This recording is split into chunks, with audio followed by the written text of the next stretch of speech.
Which one of the following types of organisms occupies more than one trophic level in a pond ecosystem? A. Phytoplankton, B. Frog, C. Fish, D. Zooplanktons. The key concept of this question is trophic levels. Trophic levels क्या होते हैं? ये basically denote करते हैं the position of an organism. एक organism की position को denote करते हैं, जो पोजीशन वो ऑक्यूपाई करता है एक फूड वेब में, that it occupies in a food web. ये बेसिकली सेवरल लेयर्स होती हैं एक इकोसिस्टम में, several layers in an ecosystem. And जो ऑर्गेनिजम्स शेयर करते हैं सेम फंक्शन को, जो अपना फूड लेते हैं सेम सोर्सेस से, उनको एक ट्रॉफिक लेवल पे रखा जाता है। फॉर एग्जाम्पल, अगर हम पॉन्ड इकोसिस्टम के बारे में बात करेंगे तो हमें चार चीजें दी गई हैं: phytoplankton, frog, fish and जूप्लैंक्टन, right? तो हम एक ट्रॉफिक लेवल के मीडियम के थ्रू ये सब रिप्रेजेंट कर लेते हैं।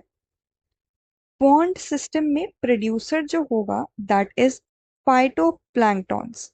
Why? Because phytoplanktons are the small plants जो कि खाना प्रोड्यूस कर सकते हैं, बना सकते हैं with the help of photosynthesis. तो फाइटोप्लैंक्टन एक किसी भी इकोसिस्टम में, स्पेशली पॉन्ड इकोसिस्टम में या किसी भी वाटर बॉडी के इकोसिस्टम में, हमेशा प्रोड्यूसर होते हैं। तो हम इनको बोल सकते हैं that they come in first trophic level. First trophic level में आते हैं। अगर हम सेकंड ट्रॉफिक लेवल की बात करें इस एग्जाम्पल में, इस इकोसिस्टम में, तो सेकंड ट्रॉफिक लेवल पर आएंगे जू प्लैंक्टॉन्स, बिकॉज ये जू प्लैंक्टॉन्स डिपेंड करते हैं फाइटोप्लैंक्टन्स पर फॉर देयर फूड। एंड किसी भी वाटर बॉडी के इकोसिस्टम में सेकंड ट्रॉफिक लेवल पर भी हमेशा जू प्लैंक्टॉन्स आते हैं। अगर हम थर्ड ट्रॉफिक लेवल के बारे में बात करें, थर्ड ट्रॉफिक लेवल के बारे में बात करें तो इसमें आएंगे fishes and frogs. And one more thing अगर हम ऐड करें तो सेकंड ट्रॉफिक लेवल पर ये होते हैं primary consumers.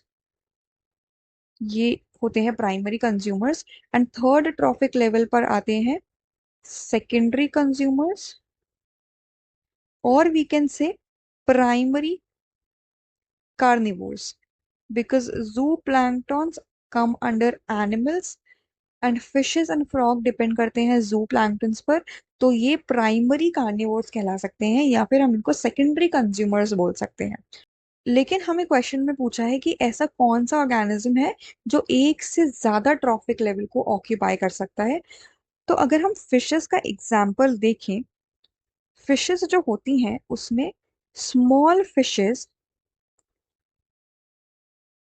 eat zooplanktons, they depend on zooplanktons for their food।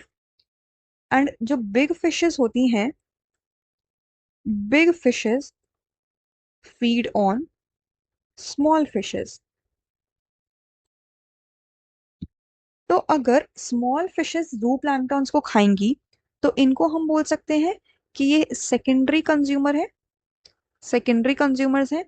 लेकिन बिग फिशेस जब स्मॉल फिशेस पर जाएंगी तो बिग फिशेस हो गई tertiary consumers, tertiary consumers, right? मतलब एक लेवल ऊपर आ गई वो उनसे। सेकेंडरी कंज्यूमर को हम क्या बोलते हैं? Primary carnivore. And tertiary consumer को बोलेंगे हम सेकेंडरी कार्निवोर, राइट? तो हमें इससे पता चला कि जो स्मॉल फिशेस हैं वो सेकेंडरी कंज्यूमर है। तो ये हमारे थर्ड ट्रॉफिक लेवल पर आ गई, third trophic level. And big fishes आ गई फोर्थ ट्रॉफिक लेवल पर, स्पेशली इस इकोसिस्टम में। The correct answer to this question will be option C, fish. अगर हम फ्रॉग का भी एग्जाम्पल एक बार एनालाइज करें तो फ्रॉग ऑलवेज सेकेंडरी कंज्यूमर, ये सिर्फ सेकेंडरी कंज्यूमर रहेगा। Why? Because it depends on insects, depends on insects. So the correct answer is option C, fish. I hope you understood it well. Best of luck.